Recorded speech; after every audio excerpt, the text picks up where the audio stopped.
નમસ્કાર મિત્રો, સ્વાગત છે તમારું એક નવા વિડીયોમાં। મિત્રો, અમદાવાદની અંદર એક પરિવાર રહેતું હતું અને આ પરિવાર ખૂબ સુખી હતું। પરિવારની અંદર 62 વર્ષના કમળાબેન રહે છે। કમળાબેનના પતિ એક રિટાયર ઓફિસર છે। એક દિવસ કમળાબેન એના દીકરાના રૂમ પાસેથી જઈ રહ્યા હતા ત્યારે એની વહુ એની મમ્મી સાથે ફોન પર વાત કરતી હતી। એની મમ્મીએ એની ખબર પૂછી તો વહુ કહેવા લાગી કે શું બતાવું મમ્મી, હમણાં તો અમારા ઘરમાં ઉતરેલી કઢીમાં પણ ઉફાળો આવેલો છે। મમ્મી, જ્યારથી મારા સસરા નિવૃત્ત થયા છે ત્યારથી મારી સાસુ અને સસરા તો ફિલ્મોના હીરો હિરોઈન હોય એમ રહે છે અને અમારા ઘરના બગીચામાં બેઠા બેઠા ઝૂલા ઝૂલે છે। આ ઉંમરે માથાના વાળ પણ સફેદ થઈ ગયા છે, છતાં પણ એને એના શોખ પૂરા કરવા છે। અરે મમ્મી, મારા સાસુ સસરા બંને જણા તો રોજ અમારી નકલ કરતા રહે છે। વહુ આવું બધું બોલતી હતી ત્યારે જ એણે કમળાબેનને જોઈ લીધા એટલે થોડીવાર પછી વાત કરું છું એમ કહીને ફોન મૂકી દીધો। પરંતુ કમળાબેને બધું સાંભળી લીધું હતું, પરંતુ વહુ તો કમળાબેનની સામે જોઈને હસવા લાગી એટલે કમળાબેન પણ હસવા લાગ્યા અને ત્યાંથી નીકળી ગયા।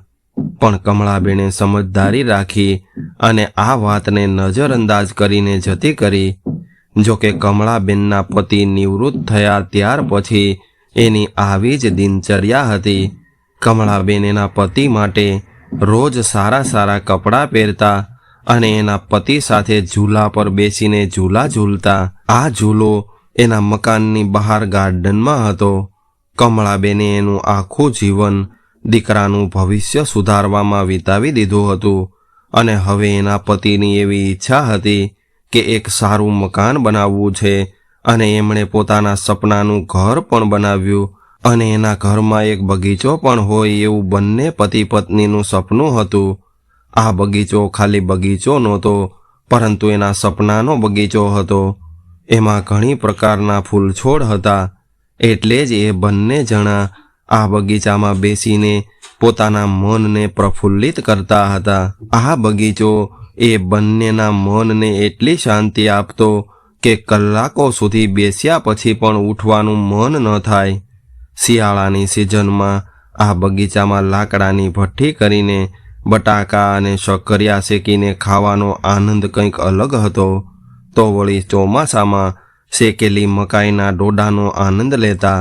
પહેલાં તો કમળાબેનના પતિ નોકરીમાં વ્યસ્ત હોવાને કારણે અહીં બેસવાનો સમય ન મળતો, એટલે કમળાબેન ઘણીવાર એના પતિને કહેતા કે તમારી પાસે મારા માટે તો ક્યારેય ટાઈમ જ નથી હોતો। ત્યારે એના પતિ હસીને કહેતા કે કમળા, હું નિવૃત્ત થઈ જઈશ ત્યારે રોજ આપણે આ ઝૂલા પર બેસીને ખૂબ વાતો કરશું અને રોજ સાથે બેસીને ભોજન કરશું, પરંતુ અત્યારે મને નોકરી કરી લેવા દે, મને આપણા છોકરાઓનું ભવિષ્ય સુધારી લેવા દે।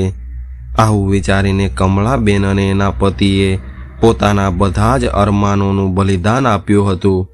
હવે તો છોકરો પણ સેટ થઈ ગયો હતો અને છોકરીને પણ સારું ઘર મળી ગયું હતું અને નિલેશભાઈ પણ નિવૃત્ત થઈ ગયા હતા, એટલે નિવૃત્તિ પછી ઘરમાં થોડી રોનક આવવા લાગી હતી। નિલેશભાઈને પણ ઘરમાં રહેવાનું ખૂબ પસંદ હતું। નોકરી કરતા હતા ત્યારે તો ઘરમાં રહેવું મુશ્કેલ હતું, પરંતુ આજે વહુ એના છોકરાને સાસુ સસરા વિશે કંઈક ને કંઈક કહેતી રહેતી। વહુએ તો કમળાબેન અને નિલેશભાઈ બગીચામાં ન બેસી શકે એના માટે એના પતિને કહીને નવી ગાડી લાવવાનો પ્લાન પણ કર્યો હતો, પરંતુ કમળાબેનના દીકરાએ કહ્યું કે પાર્કિંગ ક્યાં કરશું? તો વહુએ એવું કહ્યું કે ગાર્ડનની જગ્યા પર પાર્કિંગ બનાવી નાખો, જ્યાં તમારા માતા પિતા આખો દિવસ બેઠા રહે છે। વહુ આવું બોલી ત્યારે કમળાબેનનો દીકરો રવિ ગુસ્સે થઈ ગયો અને કહેવા લાગ્યો કે તું તારું મોઢું સંભાળીને બોલવા શીખજે, મારા માતા પિતા વિશે આવું બોલવામાં તને શરમ નથી આવતી? આવી રીતે ધીરે ધીરે સમય વીતવા લાગ્યો અને એક દિવસ વહુના કહેવાથી રવિએ એના પિતા સામે પ્રસ્તાવ મૂક્યો કે પિતાજી, હું અને મારી પત્ની ગાડી લેવાનો પ્લાન કરીએ છીએ આવું સાંભળીને નિલેશભાઈએ કહ્યું કે બેટા, એક ગાડી તો પહેલાથી જ આપણી પાસે મોજૂદ છે, તો પછી બીજી કેમ લેવી છે? છતાં પણ તું બીજી ગાડી લાવીશ તો એને પાર્કિંગ ક્યાં કરીશ? ત્યારે દીકરો રવિ બોલ્યો કે પિતાજી, અહીંયાથી બગીચો હટાવીને પાર્કિંગ બનાવી લઈશું. આમ પણ આ બગીચાની દેખરેખ મારી પત્નીથી થતી નથી, અને મમ્મી પણ ક્યાં સુધી એની દેખરેખ રાખશે? અને આ ઝાડ પણ કપાવી નાખવા જોઈએ, કેમ કે એના મૂળિયા આપણા ઘરને કમજોર કરી નાખશે. આવું સાંભળીને કમળાબેન તો છાતી પર હાથ મૂકીને બેસી ગયા, પરંતુ એના પતિએ ગુસ્સાને કાબૂમાં રાખીને દીકરાને એવું કહ્યું કે બેટા, મને વિચારવાનો થોડો સમય આપ. હું અને તારી મમ્મી અમે એકબીજા સાથે વાત કરીને તને જણાવી દઈશું.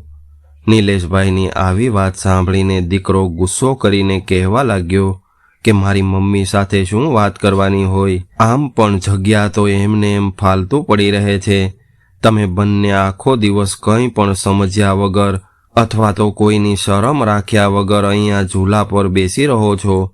પિતાજી, તમારે પણ સમજવું જોઈએ કે હવે તમે કંઈ નાના બાળકો નથી કે આખો દિવસ ઝૂલા ઝૂલતા રહો છો.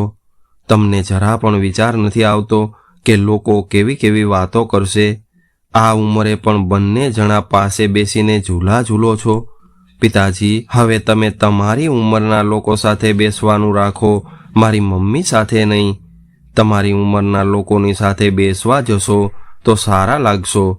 આવું બોલીને દીકરો એના રૂમમાં જતો રહ્યો, અને થોડી વાર બાદ વહુ પણ બબડવા લાગી. નિલેશભાઈ અને કમળાબેનને આજે કડવી સચ્ચાઈનો અનુભવ થયો હતો. પોતાના દીકરાના મોઢેથી આવું સાંભળીને વૃદ્ધ પતિ પત્નીની આંખોમાં આંસુ આવી ગયા અને અંદરથી બિલકુલ તૂટી ગયા. નિલેશભાઈ નિવૃત્ત થયા એને હજુ તો થોડો સમય થયો હતો, અને હમણાં જ એમને એકબીજાને સમય આપવાનો મોકો મળ્યો હતો, એટલે બંને પતિ પત્નીના દિલમાં થોડું સુકૂન હતું. આખી જિંદગી છોકરાનું ભવિષ્ય સુધારવામાં ગુજરી ગઈ હતી.